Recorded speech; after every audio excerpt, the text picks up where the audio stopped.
हेर्दा मायालु तिमीलाई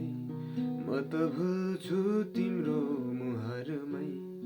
साँच्चै यस्तो सुन्दरता मैले देखेकै थिइन अरू कतै मिलेका ती आँखाहरू झन् हेरिरहँ झै बनाउँछन् खुलेका केशहरूले फेरि बस्न गुलाब झै छर्दछन् म हराए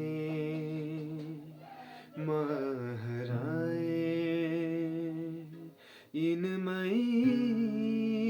डुबी म हराए मदहोसी भइकन थाहा नपाइकन म हराए।